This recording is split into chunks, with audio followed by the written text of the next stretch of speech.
And now we travel to Leavenworth, Washington, with pictures from August 5th to 11th.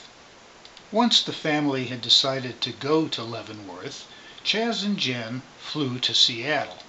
Bob flew from Grand Junction to Seattle by way of Phoenix. James, M., Jack, and Henry drove from Portland to Seattle, and then they all drove on to Leavenworth. Meanwhile, Eileen and I drove in 3 days from Parker to Leavenworth. On the first day, we drove north on I-25 and I-90 to Sheridan, Wyoming, stopping for lunch near Douglas at Ayers Natural Bridge. The picnic ground and the natural bridge itself are set in this beautiful Red Rock Canyon.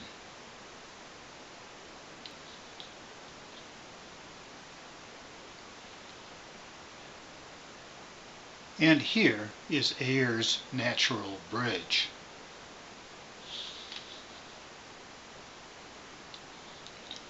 And here is the bridge seen from the other side.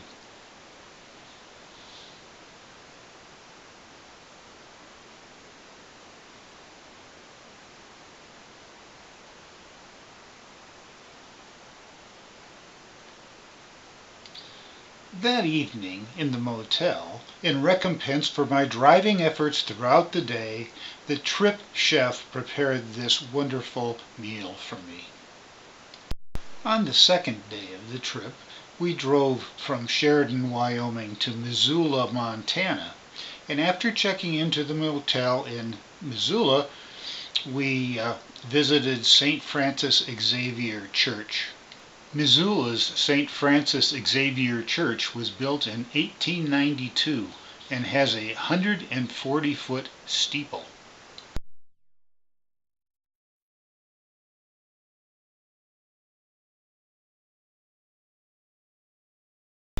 But it's the inside of the church, with frescoes painted by Brother Joseph Carignano, that's really the most spectacular.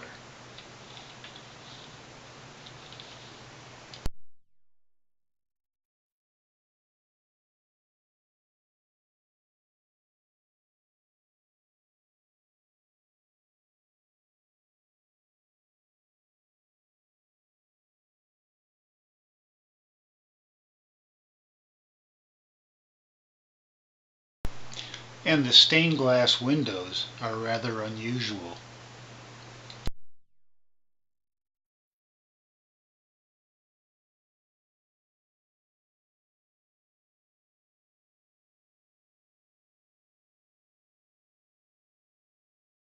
On day 3, we took I-90 and US 2 from Missoula, Montana to Leavenworth, Washington, stopping along the way to see the ghost town of Burke, Idaho, the falls at Post Falls, Idaho, and the Dry Falls at Dry Falls, Washington. The road north from Wallace on I-90 to the ghost town of Burke followed a creek which had been instrumental in the mining efforts in the late 19th century, and you can still see the damage to the creek that was done by the mining. We've now driven through Burke and are about a mile north of it, and these revetments are the remains of an old mining establishment. We've now returned to the northern end of Burke, parked the car, and we will be walking through the town, taking a look at the structures that are still there.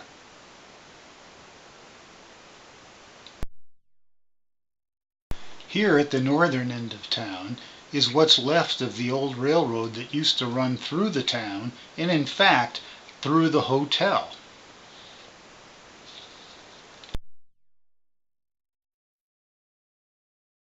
Here's the view from a block or so south of the last picture.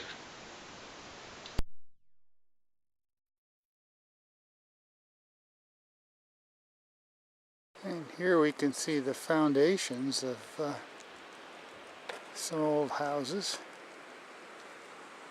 along the side of the road.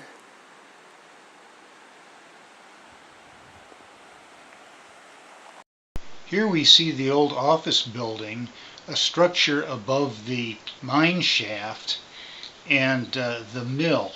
There was activity going on in this town until the 1980s.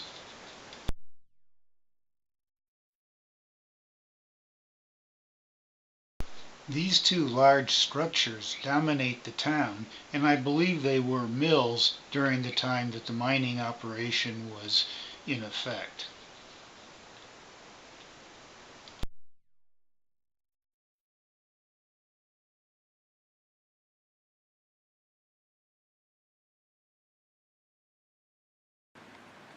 Just south of the mills was this old boarded up tunnel.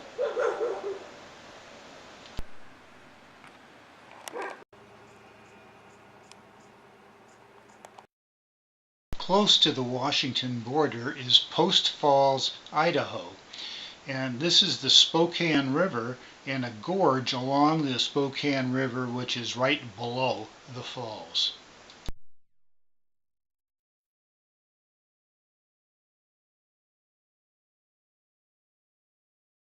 And here are the falls.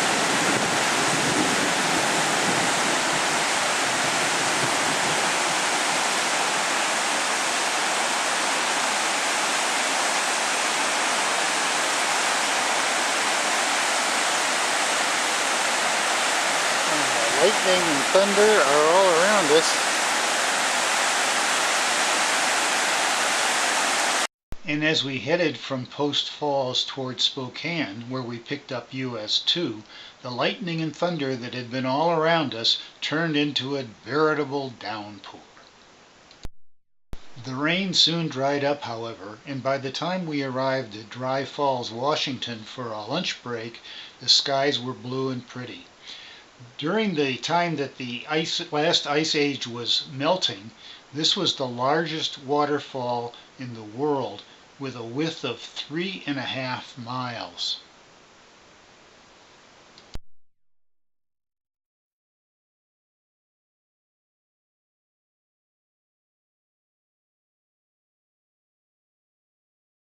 We continued on to Leavenworth, where in the afternoon the entire family gathered in the beautiful rental house that we had obtained. Over the next 4 days, we enjoyed a whole array of activities in the Leavenworth area. There was downtown Leavenworth with its shopping, its parks, and its restaurants. On Tuesday, August 9th, we visited a nearby salmon hatchery where we saw some eels on display and Jack enjoyed seeing the fish. These are the adult holding pens here where after the adults come up and spawn, they're trapped in here, and then they get their eggs and sperm from them, and they die. Some pretty good sized fish.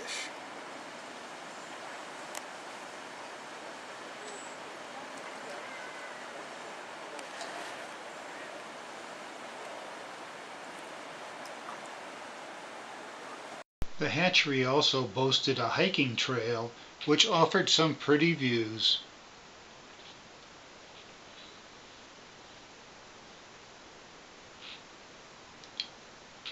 And a chance to wet one's feet, and some sight of wildlife. Leavenworth also boasted Riverfront Park, where one could walk through trees and flowers along the shores of the Wenatchee River and enjoy some water activities as well.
On Wednesday the 10th, Jen and Chaz opting out, the rest of us went for a hike on nearby Ski Hill, just north of our house.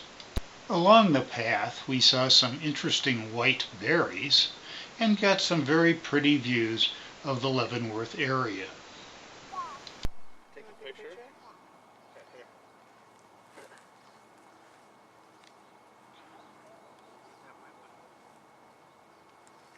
Good job. I took a picture. You did? Mom and Dad? You did. Yeah. You want some nuts? No. No. No, I don't. No, you don't.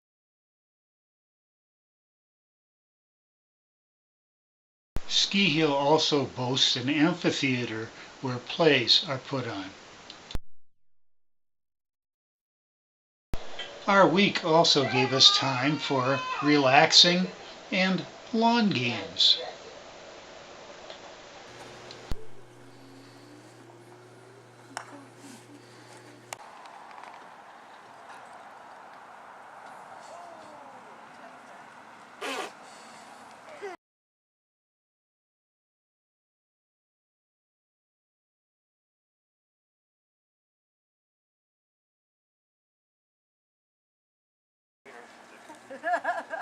Never to be seen again and they like some poop.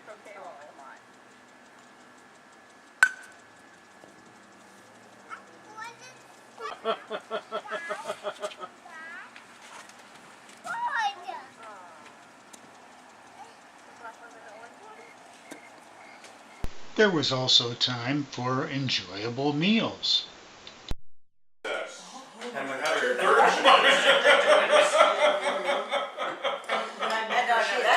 we've established a hypothesis, and now you need to prove it. So basically, it was like, we're gonna chop off half your skin, which is an organ. Right. And then she's like, I'm gonna go to work. And I'm like, hi. And she's just like, I'm gonna die. Nice to meet you. Want to see my staples? Oh my God. Emperor Bob. He's looking down on the peasants. Have some, what is this? It's really good. What is this thing? Danish ring cake. Pastry. It's kind of Thing? delicious. Kind of, just kind of. It's really good. Wait, so she's on the show. She doesn't. And there was plenty of opportunity to enjoy the kids.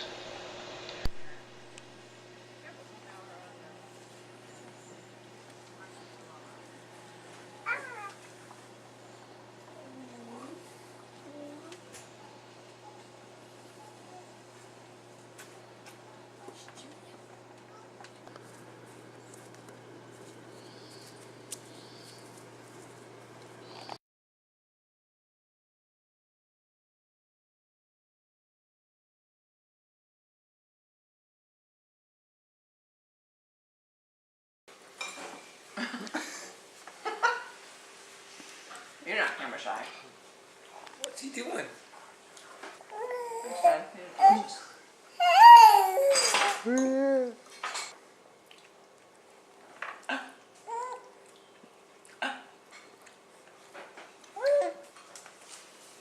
And of course, there was time to grab your computer and get away from it all.